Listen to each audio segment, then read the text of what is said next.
Wow. Wow. Wow. We are back. Happy 4th of July to everybody. And what a performance by Abdullah Mason tonight.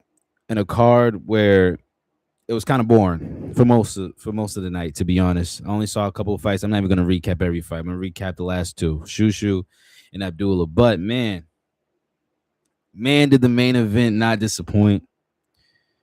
It looked like it was gonna disappoint in the first half or the first few rounds. But even then, not really. Not really. But before we even get to it, please subscribe. My name is Kevin Carrington Turner, aka the Brown Bostonian, aka Sir South.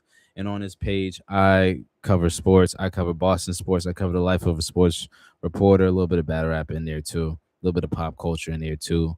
But for the most part, it's all sports, showing the life of a reporter.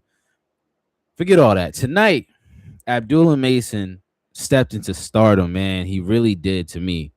He was already an up and comer. He didn't take anyone by surprise. He's not completely new. He's not someone that nobody knows. People know him. If you know boxing, you know him. He's not Tank Davis. He's not a Ryan Garcia. But if you watch boxing, if you follow boxing, you know who Abdullah Mason is. Young guy, young kid, and he won the WO championship, and he had his first title defense tonight against a 32-year-old Albert Bell. Let me just make sure I got that part right. 32 years old, 33 years old, excuse me. 33 years old. A guy who I didn't know going into this fight. I'm gonna be completely honest, and Abdullah Mason's 22 years old. So that just shows you the age difference and how much experience there was between the two. Abdullah Mason. I didn't know much about Albert Bell going to this fight. I saw his resume, didn't know anyone on it. I'm gonna keep it a stack with you, but I didn't know he was 33, still at the end of his prime. Didn't hasn't have a loss. He had one no contest. So he a little dangerous. I don't really know if I like this matchup for Abdullah Mason. A 6 foot guy with long reach. And he was jabbing and countering and just using his reach very well, incredibly well. He didn't make any mistakes. He stayed balanced. He didn't lunge forward. He didn't go for too much risks at all. He played off of his back foot for most of the fight, for the first half of the fight, and it was working. Abdullah Mason looked a little timid, and he said it post fight. He said, "I was a little bit shy to go to the head." So he went to the body all night. And for the first half, it didn't look like it was doing much, but he did go to the body. He did connect. It wasn't much. He didn't connect much, but when he did, it was mostly to the body, maybe a jab here and there to his head, to Albert's face. But the first half of the fight was all Albert Bell and just like, who is this guy? We heard Terrence Crawford over the announcer announcing. He said he's making most of his opportunity, and he sure did, man. He sure did. He put me on notice. He was fighting off the back, his back foot, countering, timing Abdullah Mason nearly perfectly. His hand speed was really good, and he didn't really have too much creativity with his punches. I saw a couple of hooks in there, but for the most part, it was just straight right hands, straight 1-2s, 1-2s. No crazy hooks, no overhands. A little bit of feints, but not too much. It was just like, I got his timing, and I'm gonna make him pay. And a lot of it was to Abdullah's face. It wasn't too much to the body, but it was working, and he was winning some rounds. Now, the unofficial scorecard over the television had him winning the first 6 rounds, hands down. I don't know if I have that. I can't say that because Abdullah was hitting some bodies. The first 2 rounds, first 3 rounds, it was a little bit like, come on, bro. But then he kicked it up, and like the body shot started to look a little bit more cleaner. But it's no question. First half, Albert Bell was winning to me. And then I don't think it's a landslide by any means how they had it 6-0. No, no, no. Maybe 4-2, maybe 3-3. If you want to say 5-1, okay. But forget all that. Second half of the fight, everything turned around. I saw the post fight interview, and Albert said he hit me with a good shot, and he broke my nose. If you look at his nose, it's broken. He said it might be fractured. It's fractured, brother. It is fractured, brother. You need to get that checked. And he said he couldn't breathe, and that's kind of what affected him. And they did a replay after the round, and he got hit with a jab. Um, Abdullah hit him with a jab, snapped his head back. Crowd went crazy because finally it looked like, all right, a clean hit that we all can see. We saw some body shots, but they're not always the cleanest. You sneak it in. Um, but after that, man, the last 6 rounds, the last 6 rounds, Albert was up or tied, but mostly up for sure. I got him up 7-11. Abdullah Mason was getting some body shots. Now it wasn't clean punches to the head, like he said. He wasn't going to the head, but Abdullah Mason, he was getting some clean body shots, and he looked like the younger fighter, meaning he had his legs under him. Albert, he looked gassed, fighting with his mouth open. Now he learns because his nose was broken, so he has to fight with his mouth open because he couldn't breathe through his nose, and because of that, he got tired early, and you could just see it. You could see he was gassed. He stopped throwing punches.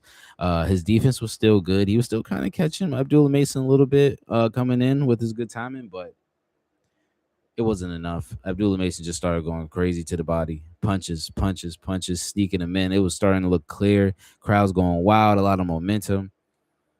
And his trainer's just saying, yo, you're behind on the scorecards. We got to figure it out. He's screaming at Abdullah. Screaming at him. Man, 12th round come. And the fight's so interesting now because it's the 12th round. We kind of feel like Abdullah won the last 5 rounds. After the 6th, 7, 8, 9, 10, 11 rounds, I don't think there's anything you can question that Abdullah won it. But now it's like, well, did Bell win all 6 rounds to start the fight? So now it's like, oh, we might get a tie. We might get something. I don't know. Man, listen. First 30 seconds out the round, 12th round, Mason goes up straight to him, lands some punches to his face, knockdown. Where did that come from? He was not able to land too many clean punches to the face all night. He gets up. Albert Bell gets up. And then Abdullah Mason's on his heels again. Knocks him down. The ref calls the fight. Because and the ref called the fight. I think it's early for sure, especially for a challenger, especially for a guy who's challenging. It's the 12th round. If he's able to get up, he's able to get up. And a little bit of credit to the ref because he did for the past couple of rounds. He didn't look like he wanted to fight. He was grabbing a lot. He wasn't throwing any punches. The ref had to tell him stop grabbing. Didn't give him a warning. So do I think it was early for sure? But the ref kind of felt how the fight was gonna go, and he saw that he caught up to you. The young guy caught up to you. It's about to get bad, and there's already 2 knockdowns. It's over now. So Abdullah Mason won by TKO in the 12th round. Man, what a spectacular performance that I think we're going to talk about for the next week. A guy who was a young dude who was down with his first title defense. And Albert's from Cleveland. The fight was in Cleveland. So was Abdullah Mason. He's from Ohio too. But man, it's to win it and to finish the show in the 12th round on a night where it was a lot of boring fights. I'm not gonna lie to you. Not gonna lie to you. Mason had a couple of his brothers on that card. Shout out to them. They did what they had to do. But for the most part, it wasn't a great night for boxing. But the main event made it all worth it, to be honest. I was in my apartment right here screaming when he got the knockdown in the 12th round. But yeah, that's how it is, man. That's how the fight went. I like to see what happens with him next. He definitely needs some improvement. His defense needs some improvement. I remember I don't think it was the last fight. It was a fight before that, but he got knocked down by a guy he shouldn't have been knocked down. He got caught, took a little bit too many risks, got back up. He fought. He's a true champion. He's exciting. He wants to get the knockout. He's the type of fighter you love. But the young guy's got a lot to work on. He's still in his early 20s. But he's a champion, and I think he's going to win more belts. Shout out to Albert Bell. At the welterweight division, a 6-foot guy, he's going to cause a lot of problems for a lot of fighters, and it's good to see him on the main stage to do this. Next, and the only other fight I'm about to uh do a short recap, was Bruce Carrington versus Rene Palacios. If I'm mispronouncing his name, apologies. But listen, the only reason I'm even mentioning this fight is because he's the only somewhat, known fighter on this card. Just respect to all the other fighters. Tough guys, good showings. Um, Tiger Johnson had a great, spectacular fight. He let me know who he is. I didn't know who he was, and if boxing fans know who he was, my apologies. I didn't know who he was, but now I do. He had a great showing. Bruce Carrington from Brooklyn, Brownsville. Say he's gonna have a parade next month for being champion, and I respect it. Uh, start the fight, 12-round fight. To start the fight, it just looked like Bruce Carrington was in full control, had the jab, had the counter going, good spacing, good footwork, good defense, head movement. Everything was kind of flowing for him. Going to the body too. He started showboating a little bit too. Started to use a little twitch. Started to showboat, smile. Had the fight in control. 8th round, he gets hit in the back of the head, but he also turns. So the ref calls it a slip. He clearly didn't slip, but do you call it a knockdown? I don't know, but he didn't call it a knockdown.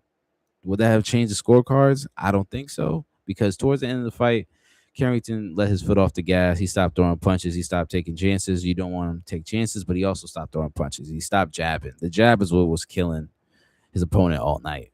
And then he stopped doing that. And then he got caught with a body shot in, I believe, the 10th round. Either way, it was the championship rounds. He got clipped with a body shot. And he was grimacing, putting his arm, protecting that rib cage. And he lasted. He lasted out and he got out the win. So 2 young fighters that I tuned in for. Abdullah Mason, Bruce Carrington, they got the wins. I'm more impressed with Abdullah Mason, especially as the main event, first title defense. You would like to see him a little bit more dominant, but hey, he did what he had to do. I got respect for him. Bruce Carrington, he did what he had to do. He got the win, especially outside of his hometown, outside of New York City. So shout out to those young men. Shout out to everyone else on the card. I hope y'all enjoy y'all 4th of July. Hope y'all stay cool. It was hot. Hope y'all stay dry. I think it's raining right now. Be safe. Be smart. My name is Kevin Parrington Turner. Please subscribe and like for more. I'm still doing boxing. My biggest thing is basketball and football and showing you the life of a sports reporter. But I love boxing. I love boxing. So tune in, man. Subscribe for more. Going live, showing videos, shorts, keeping it consistent. Keeping it consistent. It's not just a weekend. So I appreciate everybody for tuning in. I hope y'all enjoy the rest of y'all weekend. Peace.